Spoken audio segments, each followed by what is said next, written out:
Previously, an adventure awaits. Our newly formed adventuring party met up in the small town of Daggerford.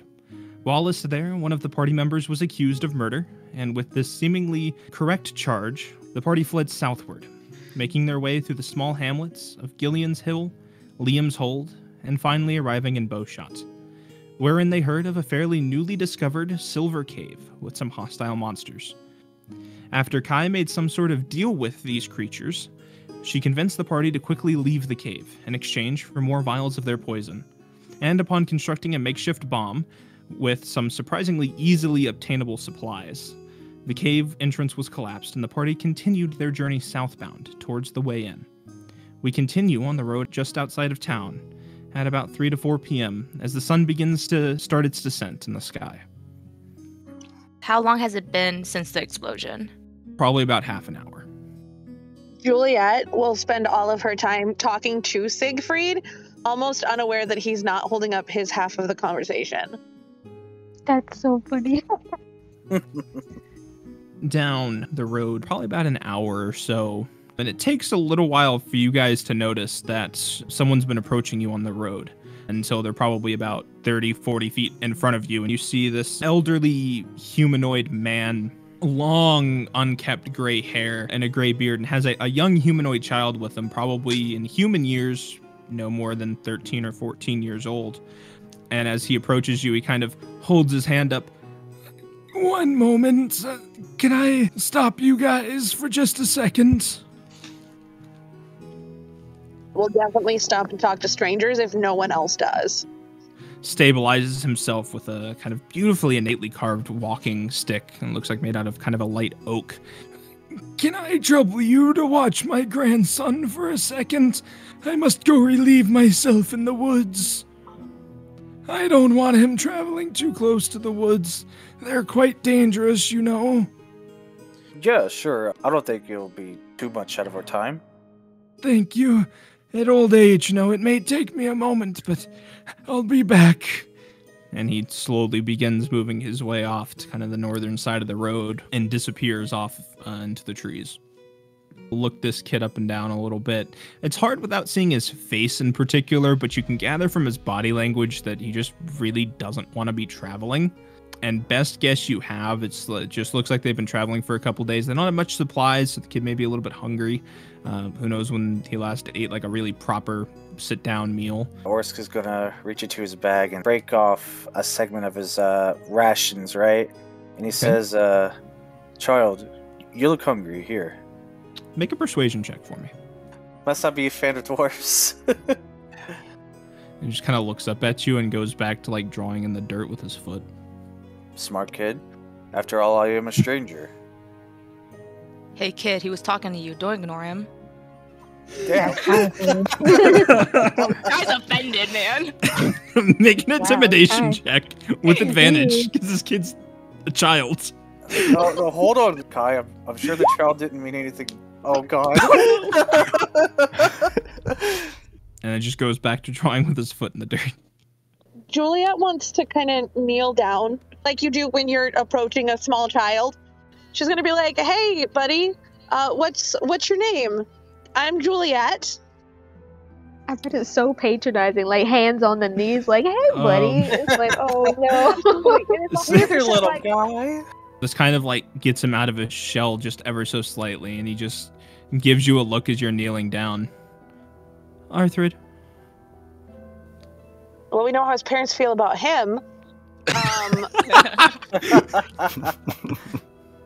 That's a nice name. What are you folks doing out here, Arthrid?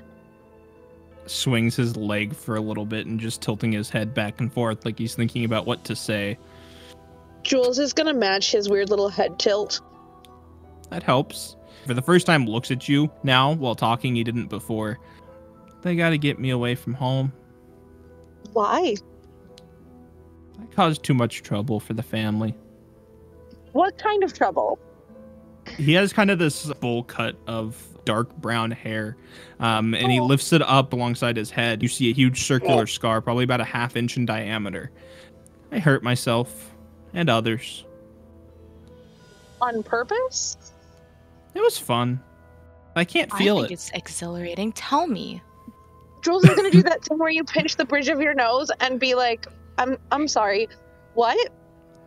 He gets down on his knees and picks up this probably like hand-sized rock off the road, puts his hand God. flat and smashes his hand, and then just holds it up to you. Kid didn't flinch at all. Look, child, even though that you can't feel pain, that doesn't mean hurting yourself and others is a good thing. As a matter of fact, it's the opposite. Unless you're defending yourself, then that's a completely different matter. But that's besides the point. Mercedes and Jen, you've noticed that Grandpa's been gone for a while.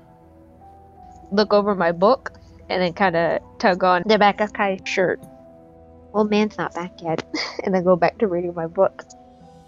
Whatever side of the forest he walked into, I was leaning on the tree. So I would turn around and look in that direction, see if I see anything. Make a perception check for me. He's nowhere in sight. No leaves rustling, no sticks breaking. You even look around for some footprints, and you see some going probably about 5-6 feet into the forest, and then they just stop. Hey, old man, you still there? No response. I looked at the party and said, I have no visual. He disappeared? Want me to track him down? She'll take out her bow. Mostly drawing attention to the small human, Juliet will say, I'm sure he's fine. Stuff just doesn't work as well when you're old. You know, there's also the other possibility that the old man just dropped the kid on us and ran away. I After just all. feel like maybe that's probably not what happened, Juliet says in front of this child. While they're having this conversation, Kai's just gonna grab Jen and they're just gonna track the old man. I'll come along with you. Survival checks. So- Yeah, I'll give you advantage. Okay.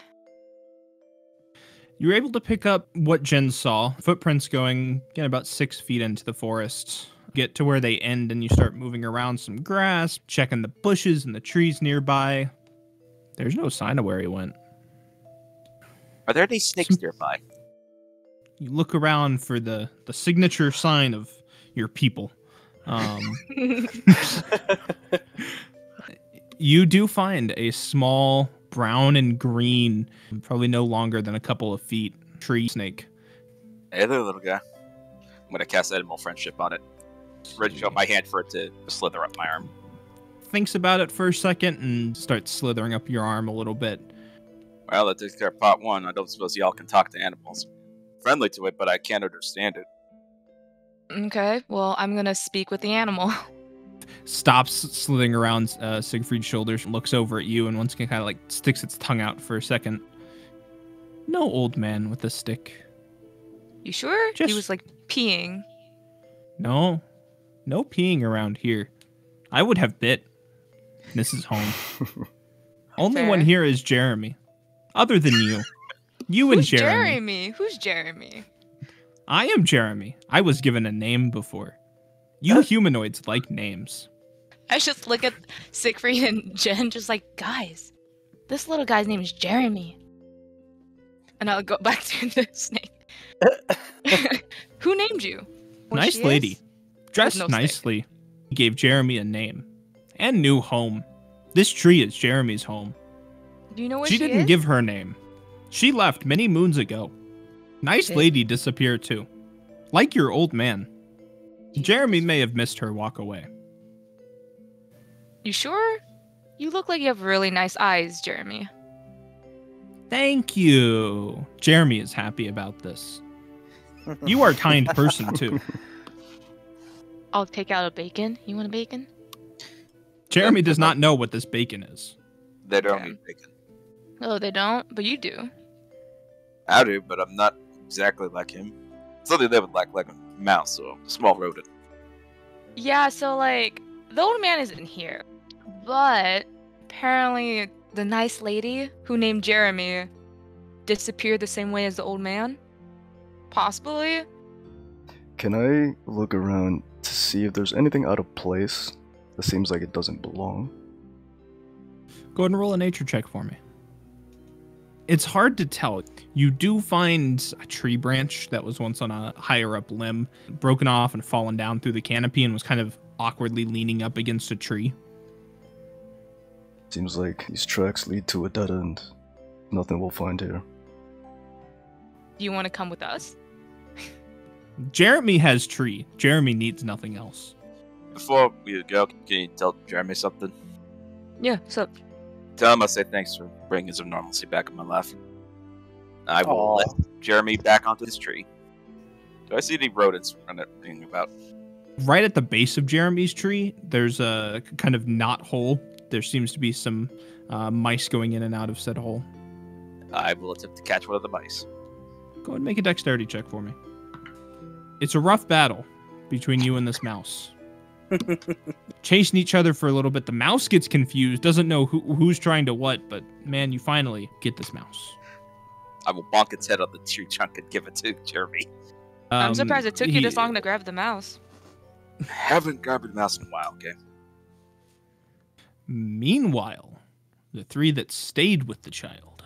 Mercedes, you notice from behind you, I need you to make a dexterity check for me, opposing his. Oh no, your book! It might get destroyed. Better not. Let's go! Don't touch Hell her yeah. book. You That's get a dirty right. 20. So you see come into your vision very suddenly these two small childish hands grab each side of the book and try to just whip them up and out of your hands, and you just yank the book back down. Murderous look and just one eye as I quickly snap it shut and kind of cradle it to my chest. He looks down and starts like moving his foot through the dirt again. Another one mad at Arthrid. Arthur, by the by, where exactly was the old man taking you, and where did you come from? We came from far away. Going to, Amphail? That sounds right. Been walking for a while. At least one cycle. Snow and sun again. You get that he's implying it's probably been over a year. Do you remember any distinguishing features about the town you lived in? There was a theater. Arthrid worked at the theater. Helped put on plays. But then So they used theater was magic. destroyed. That's why Arthrid had to leave. It was his fault, the theater. Oh, well, that does help us narrow down some towns. And about this time, our other half of the party comes out of the forest. How tall is he in comparison to myself? Because I'm 5'2". Probably at this age, just approaching 5 feet, so you're within a few inches. I'm going to loom over him as much as I can, and I would like to make a medical diagnosis and see if he's like a little dead behind the eyes. Go roll medicine check then. As you're staring, suddenly, like head on, like nose to nose, just baps your head as you're trying to loom over him. Though in your medical diagnosis, you couldn't tell anything. Being very uncharacteristic, I'm going to pull back my hand and hit him on top of the head. And I'm going to huff and go sit back on the rock and pull up my book, feeling very frustrated. The child is clearly disturbed. I'm just gonna place my huge owlbear plushie on top of you for comfort. I like Aw, this. Adorable. Did you find the old man? And the old man's gone. I don't think he's coming back. Well, then that leaves us in a quite peculiar situation now, doesn't it? No, it doesn't. Where did he come from? Why is he here? To He get the came snake. from a town very far away. Also, his grandfather. You lost the trail, he's gone? Just gone. Footsteps Just- just ended nowhere. You A can leave lot Arthrid. worse. Arthrid can find Bowshot. Arthur, we are not leaving you. We And could you- definitely leave him. Grandpa said as long as Arthrid takes his meds, Arthrid isn't a danger. Instinctual twitch like a medicine, you say? You know, Arthur, have you thought that maybe the medicine itself could be causing you to not feel pain? No, Arthrid started taking the meds after. How did you cause the maybe destruction? Like a lantern, or was it just sort of On purpose. spontaneous combustion? They never let Arthrid have a lantern. Arthrid can see in the dark. What if he's got, magical abilities and he doesn't know how to control them, and sometimes they, surge? This is not Xavier's school for the extremely gifted. We are not doing this shit. Let's at least get him to the way so he felt more comfortable. What exactly is the medication for? They say it makes me calmer. I've done less, as they say, stupid things since they've started me on the meds. Let me see your meds. Slowly reaches into like this small backpack that was actually like under this like traveling vest that he has on, and just hands you a vial of this kind of like dark green liquid. It is some sort of partial relaxant, like basically something like this potent with just that little lick. You're feeling slightly drowsy with it. It's some potent knock you out for the night stuff. I noticed he said they don't let him have lanterns.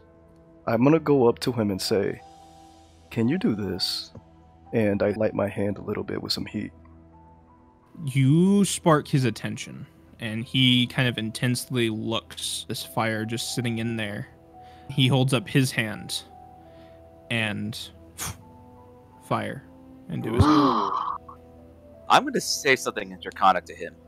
Can you all understand this? The fire goes out in his hand, and he looks at you, Sig, and in common you hear, "Say more." I start speaking to him in Draconic. His attention is fully on Sig. And after about, I'd say, 2 minutes of you just constantly speaking, you hear in very broken Draconic, this would be like preschoolers Draconic, "Hello, my name is Arthrid." Oh, that's interesting. I'll be damned. I do still think that maybe we should look further into the fact that his grandfather just disappeared. It might be worth looking more into before we just run away and leave this place.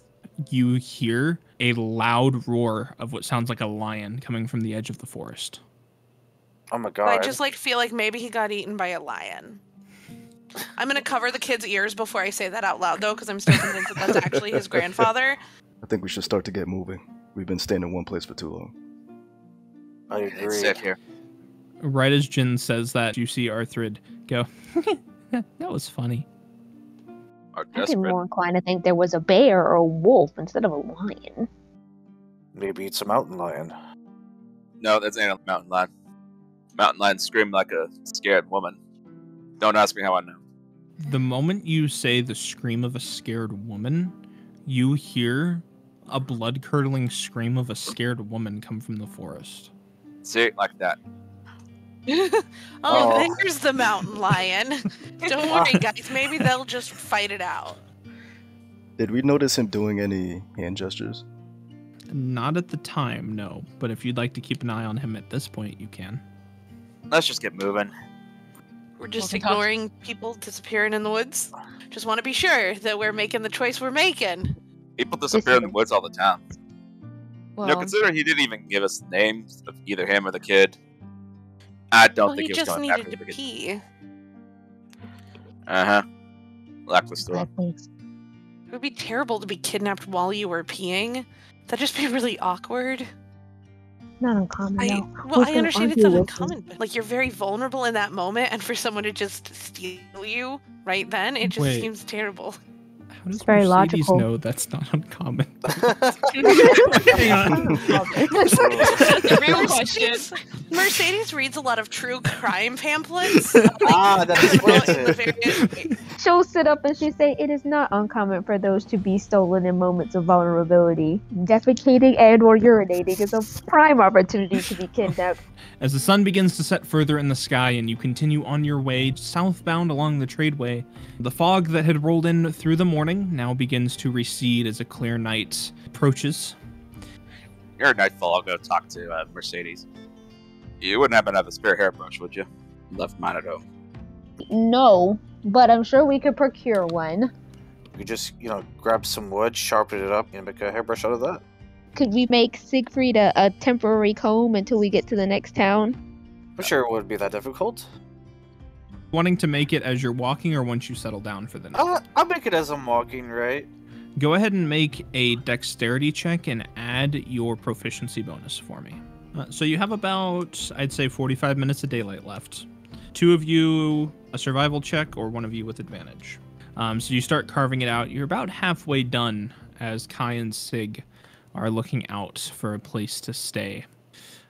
But Kai, you see up in the distance, you're like, that's a good flat place. It's on the other side of the road from the forest. And as you keep walking closer, you notice there's a cart there. A young humanoid man sitting next to a large cart full of covered boxes. Bald man with kind of silky white, smooth skin, probably about average height for just a generic human, probably. And he's wearing long royal purple suit vest tie combo, gold inlays and trim. His suit is immaculate. Stands up and kind of straightens his suit, kind of waves you over his way as you begin getting closer. Evening, sir. Hello there. My name is Jishi Albani Jin Orinoco Naruthu I, or Jackson for short. It's a pleasure to meet you. Today we have on special many exotic animals and pets from across the lands. Can I interest you in any? Something to eat for tonight. No. Oh, we don't have that. I'm sorry, sir. Our animals are strictly to be used as pets only. I slapped Boris across the head at me. I mean, No. meat is meat, right? No. These are pets. And he pulls up the tarps off one of these. It is a small pseudo-dragon. It's probably about the size of a small dog or large puppy. This here is from the central Anarok deserts. This creature, unfortunately, was rejected by its mother, so it's come into my possession and it's looking for a good home. That is quite sad. How much for it? Wonderful payment plans. So it will be 10 gold up front, and with that you get 3 weeks of our special food with the animal. And then after that, each time I run into you, it'll be another 10 gold payment until the 200 gold fee is paid off. Or if we have the money, just pay it off up front. Well, if you'd like to, yes. What about the other animals you have? Since there are a few, I'm just going to start posting them in chat and let me know when you'd like me to stop. Oh, is that a phoenix chick? A Cerberus pup? Yes. Oh, it's a mechanical pooch. That is awesome. A griffin. Griffin. So I'll go through the order that I posted them just for the upfront price. Pseudo Dragon was 10 gold, Baby Phoenix 5 gold, Cerberus Puppy 10 gold, the Mechanical Fox 15 gold, the First Griffin 5 gold, it's a Lucky Dragon 20 gold, Micro Griffin 5 gold, and the final one Zora is 25 gold. And if you'd like any more information, they all have special abilities and such, and he is willing to tell you about them. Mercedes and Kai, you feel something tickle your mind and draws your attention over to this blue and purple little creature with a long chameleon-like tail. These cage bars are way too wide apart to hold this thing. If it wanted to leave the cage, it could at any time. And it just kind of sticks its head out. And in front of you appears an image of Kai and begins to mimic Kai's movements. Wave my hands. I do a little And dance. waves back at you. It dances right in front of you. What's this? I know of them, but I don't know where they come from. Its species name is Zora, and as it hears its own species, it kind of like perks up and turns its head towards them. It can't do much other than project images and sounds. Occasionally, it will light itself up. There's been rumors in some books that I've read they can bond to an entire group if given enough time. Hops out of the cage and onto your shoulder. Oh, hello. He's mine. How much? 25 gold up front. In total, it would be 250 future gold required. See? Oris is going to take a gem, and then he says, this gem is worth about 10 gold pieces. If you, Kai, have 15, that will help cover the rest. She takes out 8 gold pieces. This is all I have. I'll pitch in 5 gold. And I will contribute 2 gold pieces. So as you hand over this gem to him also along with the gold pieces, he waves his hand off to the side. An entire gem inspecting table and kit just appear out of nowhere. You have heard about this type of kit and machinery at very high-end universities and very high-end gem selling places and stuff, but there's very few sets of these seemingly in existence. Begins quickly looking through for about 30 seconds before standing up and wipes his hand and the table disappears. All right, I will accept this in place of 10 gold. This is a 3-week supply worth of food for Zora. Unfortunately, her diet is stuck to this food, so you'll have to purchase more from me when you get close to running out, but don't worry. I do make it an attempt to check in with my clients at least once every couple of weeks. And he hands over the bag of food.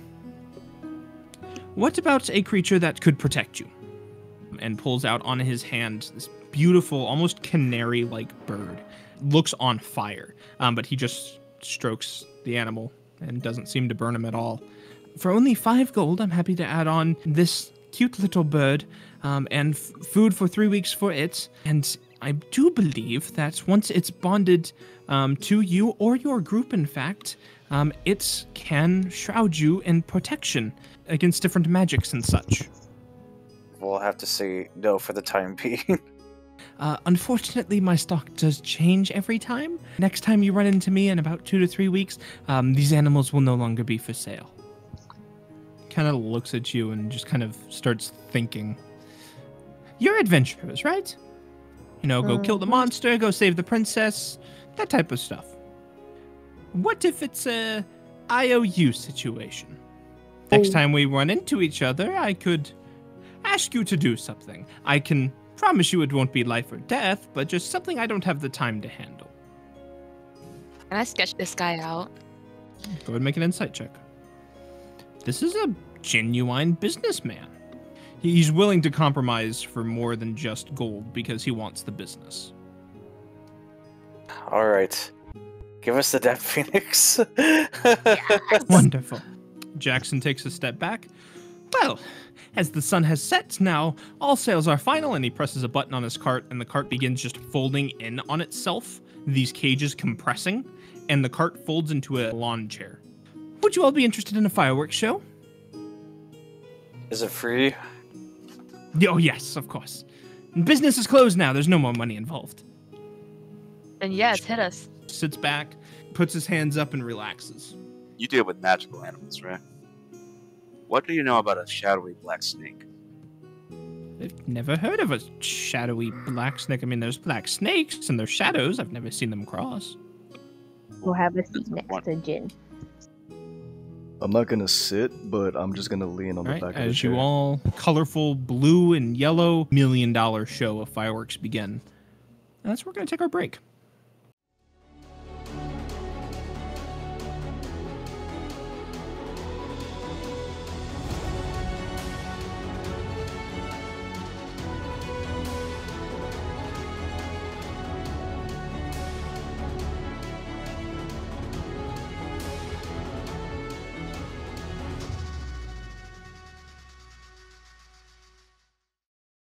While this is going on, Arthrid is curious about Zora.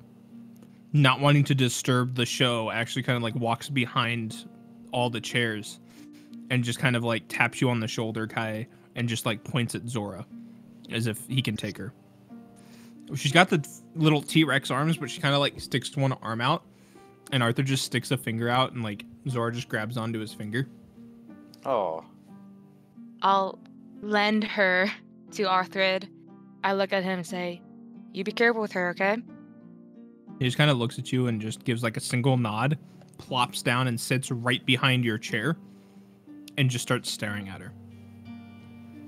I'm just gonna watch him throughout the whole time, so my eyes on him. As the fireworks show continues, I need the entire party to make perception checks for me. Jen, Orsk, and Kai. Can I have you go down to whispers, please? Oh. Ooh. Oh.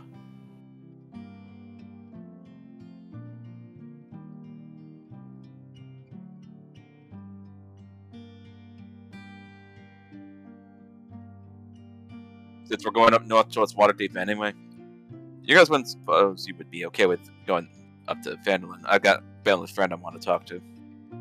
Oh, yes, I don't care to go up towards Vandalin. It's actually near my own homestead. It's through the Neverwinter Wood near Mount Hoytnau. Y'all have no idea how much I appreciate it. The colors, the sound, it's beautiful. Different shapes get made. It's almost as if they're telling a story throughout all these fireworks. And it feels like just as soon as it started, it comes to an end. And you see Jackson stand up, clapping. Well, that was wonderful, wasn't it? Until we meet again, do take care of your newfound pets.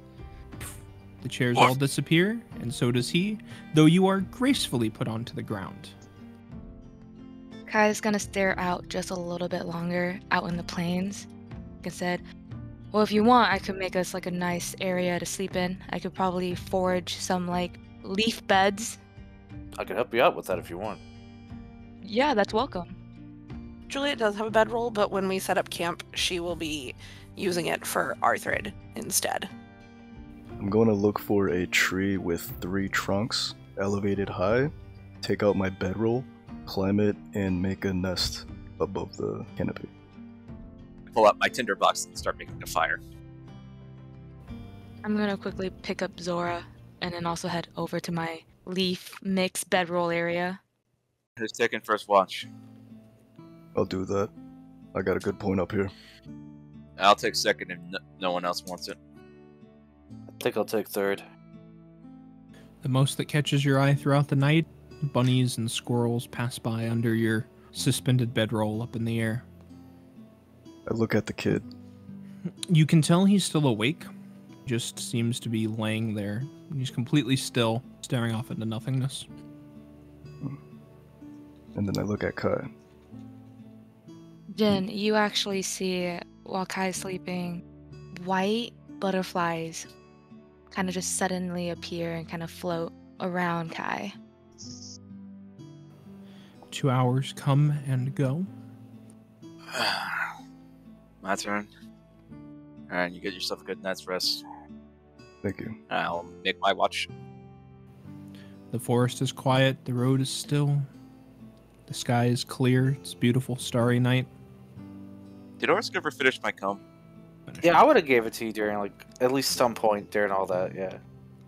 Start brushing my hair, trying to get the knots out. Stare off into the sky. Just trying to keep control of my emotions. You get spooked for just a moment. You feel like you see this mysterious black snake just slither through the sky.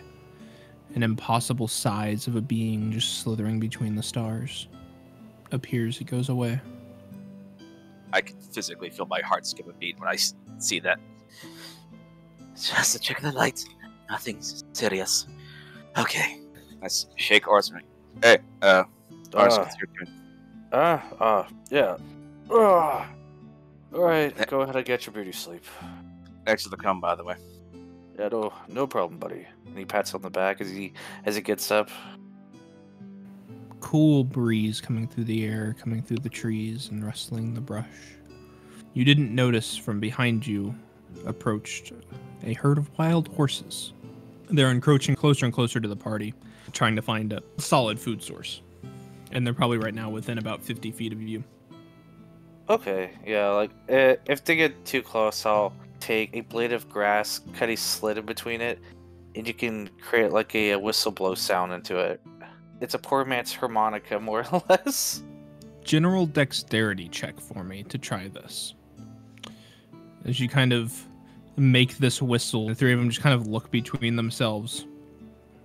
You hear this voice suddenly go, "Get a load of this guy. Thinks he can whistle us away." What a lad. I'm gonna pretend that didn't happen. and he throws down the blade of grass and he goes back to sit where he was sitting. They will just kind of munch on some grass. And if nothing else, your watch comes to an end as you are sharpening weapons and preparing for the day to come. The first thing I want to do when I get up is check on the kid. He seems to still be awake. Just lying down, eyes open, same position, staring off into nothingness. And you suddenly feel this wet tongue go up your back and up your head as you turn around and there's a horse that just licked your back. Hello, strange horse. Howdy there. How's it going? Well, it's a little bit weirder now than it was a minute ago.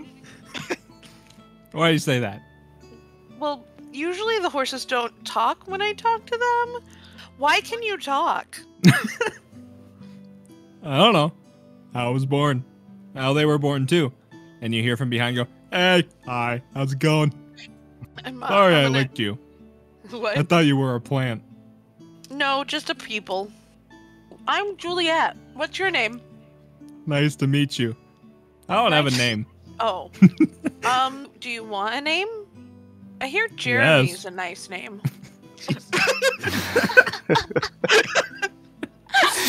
Full circle. She was the nice lady all along. It was actually future Juliet. There's time shenanigans today, too. Don't worry, guys. We'll bring it around. What's Jeremy look like? To me, Jeremy kind of looks like a talking horse. Also would be a really good name for, like, a small snake. I kind of don't want to be compared to a small snake. What about Rupert? Well, what's a Rupert like? Just a good, strong Then name. I'll take it. Oh, good, strong. I like Rupert. Hey, guys, I'm a Rupert. Hey, good for you. If they let her, Juliet will spend the rest of the night giving random, generic people names to horses. Dustin. As the sun rises and his girlfriend Susan. They're very nice, but they really hate Rebecca. The rest of the party begins to slowly stir awake. Clearly did not get a good night's rest. Just slowly start combing my hair. You think I can borrow that comb? And you see, like, Kai's wavy-ish curly hair. It's just a nest. Kai, I need you to make a lice check. Do I have lice? Am I having to mark this down now? I have lice. So, Kai's just gonna, Oh. like, lean her head towards you, Siegfried. So, like, she wants you to brush her hair. Y'all got bugs in hair. Don't we all have bugs?